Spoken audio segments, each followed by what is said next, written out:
ബീച്ചിൽ അഭ്യാസം കാണിക്കാനെത്തിയവർക്ക് ഒടുവിൽ തുണയായത് യന്ത്രക്കൈകൾ.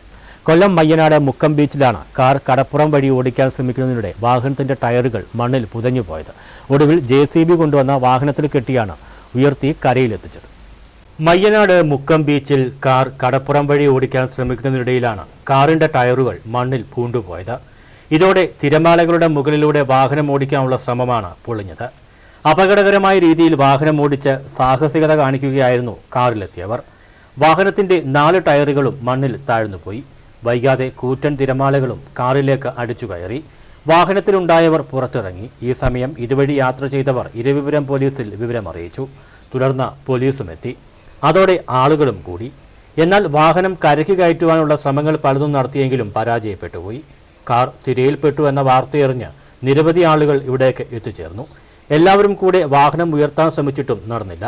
ഒടുവിൽ JCB കൊണ്ടുവന്ന വാഹനത്തിൽ കെട്ടിയാണ് ഉയർത്തി കരയിലെത്തിച്ചത്.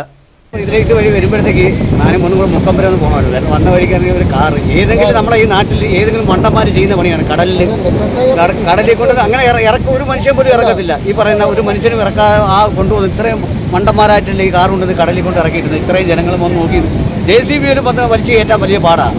കാര്യം എപ്പോഴും വെള്ളം ഇറങ്ങി കയറി ഇരിക്കുന്നിടത്തില്ല. ഇച്ചിരി കൂടെ കരയിലോട്ടൊക്കെ ആണെങ്കിൽ കുഴപ്പമില്ല, അത് എങ്ങനെയെങ്കിലും പൊക്കാന്ന് വെച്ചാൽ ഇത് അവർ കൊണ്ടുവന്ന് ഈ ഇറക്കി പാറയുടെ ഇടയിലാണ് കിടക്കുന്നത്. പാറയുടെ ഇടയിൽ മണ്ണും തിരയെ അടിച്ച് കയറിക്കൊണ്ടിരിക്കുന്നു.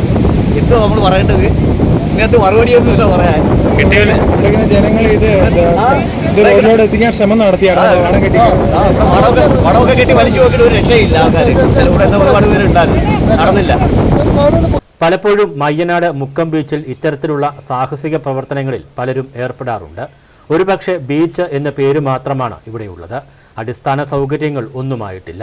ഒരു അപകടം സംഭവിച്ചാൽ പോലും രക്ഷപ്പെടുത്താൻ ലൈഫ് ഗാർഡിന്റെയോ മറ്റ് അനുബന്ധ സേവനങ്ങളും ലഭ്യമല്ലെന്നും പരാതിയുണ്ട്. ന്യൂസ് ബ്യൂറോ, കൊല്ലം.